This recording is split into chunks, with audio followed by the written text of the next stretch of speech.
Hello guys, welcome back to the channel JMD academy.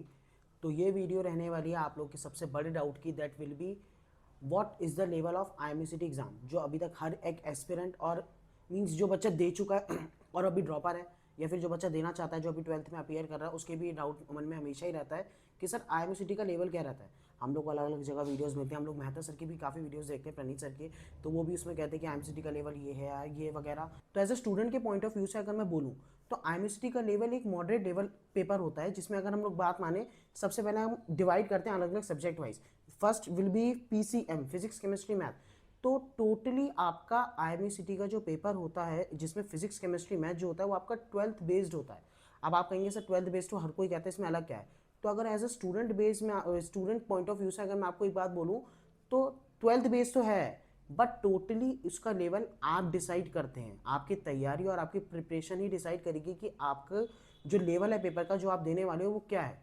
और level of paper हमेशा जो होता है, क्वेश्चन हर जगह ऐसे ही रहते हैं। अब जैसे आईआईटी है, उसमें क्वेश्चन टफ रहते हैं, बट उसको और ज़्यादा हार्ड क्या बनाता है, उसका कॉम्पिटिशन, क्योंकि बच्चे बहुत ज़्यादा दे रहे हैं तो कट ऑफ बहुत ज़्यादा हाई चली जाती है, तो रैंक लाना उतना ही मुश्किल हो जाता है।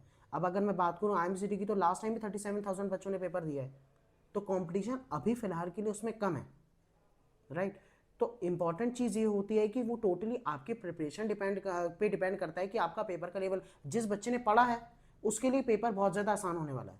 क्यों? क्योंकि उसके सारे उसके कॉन्सेप्ट्स क्लियर हैं, क्वेश्चन सारे लगा लेगा, और ज़्यादा क्वेश्चंस लगाएगा तो डेफिनेटली उसकी रैंक ऊपर होगी। अगर किसी बच्चे ने तैयारी ही नहीं कर रखी है तो डेफिनेटली उसके लिए पेपर मुश्किल है, चाहे कितना ही आसान आसान सवाल क्यों ना हो। मैंने तो ऐसे बच्चे भी देखे, अगर उनसे सीधी सीधी पूछा है 11 एक ऑड नंबर है, इवन नंबर है, प्राइम नंबर है, तो बताओ, वो भी नहीं बता पाते। तो उनके लिए तो फिर आईएमसीटी आईआईटी जेडब्ल्यू से भी मुश्किल है। लेकिन वहीं अगर हम बात करें उन बच्चों की जिनको क्वेश्चंस लगाने आते हैं, उनके कॉन्सेप्ट बेसिक क्लियर है, तो उनके लिए तो फिर आईएमसीटी बहुत आसान पेपर हुआ ना। और ये चीज़ आपको कहाँ से पता चली कि आप आपके मॉक जो एग्जाम्स देते हैं ना वो दीजिए, उससे आपको पता चलेगा कि आपका लेवल क्या, आपकी प्रिपरेशन कैसी है। और अगर इस प्रिपरेशन को और ज़्यादा एनहेंस करने तो मॉड्यूल्स लगाओ। उसके लिए आप लोग जेएमडीआई की आईएमसीटी क्रैक बुक ले सकते हैं। जितने ज़्यादा आप नंबर ऑफ क्वेश्चंस लगाते हैं उतनी ज़्यादा आपकी प्रिपरेशन बढ़ जाती है।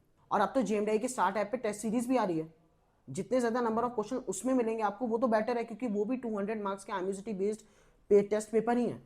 15 टेस्ट पेपर से लगाओ, जितने ज़्यादा क्वेश्चंस लगाओगे उतनी ज़्यादा आपके कॉन्सेप्ट्स क्लियर होते हैं। आप पहले दिन ही थोड़ा जिम में जाके डंबल उठा लेते हो 50 किलो का, 5 किलो से ही तो स्टार्ट करते हो, तो धीरे धीरे अपना लेवल वहाँ पे बढ़ाते हैं। अब बात करते हैं आगे subject, that will B English. That is basic. Basic आपकी ग्रामेटिकल इंग्लिश होती है, ज़्यादा कुछ मुश्किल नहीं होता है। जो हार्ड लेवल होता है दैट विल बी और सिनोनिम एंटोनिम और कॉम्प्रिहेंसिव, जो आपका अलग बढ़ता है, जिसमें आपके इडियम फ्रेजेस आ जाते हैं वगैरह की चीज़ें। तो वो आपको करना जरूरी है, क्योंकि वो थोड़ा आउट ऑफ द बॉक्स आता है, आपने सारी एंटोनिम सिनोनिम नहीं पढ़ रखे। Definitely as a point student point of view से मैं बताऊं, तो जब मैंने पेपर दिया था मेरे को भी ये बात पता थी। मैंने ये अपने एग्जाम में क्वेश्चंस को अलग ही रखा था कि ये वाले मुझसे नहीं होंगे। अगर बाई चांस वो फंस जाता है तो फंस जाता है, और वो चीज़ आपकी कहेगी, अगर आप चाहते हो कि नहीं सर मैं करना चाहता हूँ वो, तो उसके लिए आपको बहुत ज़्यादा पढ़ना पड़ेगा। और उसके लिए आप चाहें तो आईएमसीटी क्रैक बुक ले सकते हैं, और उसमें प्रॉपर तरीके से आपको मोस्टली सारे क्वेश्चंस के आंसर दिए हुए हैं। आपको जितने पॉसिबल हो सके उतने सिनोनिम एंटोनिम उसमें हैं, ईडियम फ्रेसेस आपके पास सारे हैं। तो इसको तो आप इलेबोरेट कर ही नहीं सकते, क्योंकि वो तो वास्ट ही है। तो इंग्लिश इज़ वेरी इजी। अगर आप ग्रामेटिकल 40 नंबर में 40 नंबर की तो ग्रामर वो नहीं आते ना कॉम्प्रिहेंसिव, ग्रामर पार्ट भी तो होता है। Grammar part is very easy, जितनी प्रैक्टिस करोगे उतना आसान है, और वो आपके 10th लेवल तक ही होता है, क्योंकि 11th 12th में तो ऐसी कुछ हार्ड एंड फास्ट इंग्लिश आती भी नहीं है। अब बात करते हैं next subject, that will B aptitude and GK. Aptitude आपका बेसिक 10th तक ही होता है, प्रैक्टिस कीजिए, बहुत आसान होते हैं। एलसीएम एचसीएफ वगैरह की तो क्वेश्चंस होते हैं, रेशियो प्रोपोर्शन हो गया, मिक्सचर एलिगेशंस हो गए, रीजनिंग पार्ट तो बहुत ज़्यादा इजी होती है। अब वो मेरे को इजी लगती है क्योंकि मैंने प्रैक्टिस करी है। वो टोटली आपके लिए, आप देखिए एज एन अपियरिंग स्टूडेंट आपके लिए नई चीज़ है, क्योंकि आपने अभी तक नहीं कर रखी, लेकिन पढ़ा सब कुछ है। मैं सच बताता हूँ, 6th 7th 8th 9th 10th में जो आपने मैथ्स की है ना, मिक्सचर एलिगेशन वगैरह की चीज़ें, वही होती है एप्टीट्यूड, कुछ अलग नहीं होता उसमें। बस वो है कि उसको फटाफट करना होता है, थोड़े ट्रिकी क्वेश्चंस होते हैं, जितने क्वेश्चंस लगाओगे उतना आपके लिए बेटर होगा। अब बात करते हैं that will B GK, the last part. GS is a thing जो मैं आपको कहूँगा सच में वो इलेबोरेटिव है, सेम लाइक सिनोनिम एंटोनिम। जितना पढ़ोगे उतना अच्छा है। आपसे कुछ एक्स्ट्रा नहीं पूछेंगे, और उतना आसान भी नहीं पूछेंगे कि सोलर सिस्टम में कितने प्लैनेट्स हैं। थोड़ा ओशियन से लेकर रिलेटेड मीन्स, जैसे अगर आप चाहो तो आप स्पोर्ट्स वगैरह की चीज़ें, ये थोड़ी ज़्यादा पढ़ सकते हैं, वो आपके इंटरव्यू में भी काम आएगी। लेकिन अगर मैं बात करूँ सिंपल जीके की, तो स्टैटिक जीके से बाहर कुछ नहीं आता। करंट अफेयर्स को थोड़ा ज़्यादा अच्छे से पढ़ लेना, क्योंकि आईएमसीटी का पेपर लेटेस्ट बनता है, करंट अफेयर्स ज़्यादा आ जाएंगे, और वो चीज़ तो आपके इंटरव्यू के लिए भी बेटर है। तो जीके के लिए भी आपको कुछ एक्स्ट्रा नहीं करना है, और जो आपको पढ़ना चाहिए, कैपिटल स्टेट कैपिटल्स हो गई, करेंसीज हो गई वगैरह की चीज़ें, तो आईएमसीटी क्रैक बुक जो ले रखी है ना, उसमें जीके पार्ट बहुत है।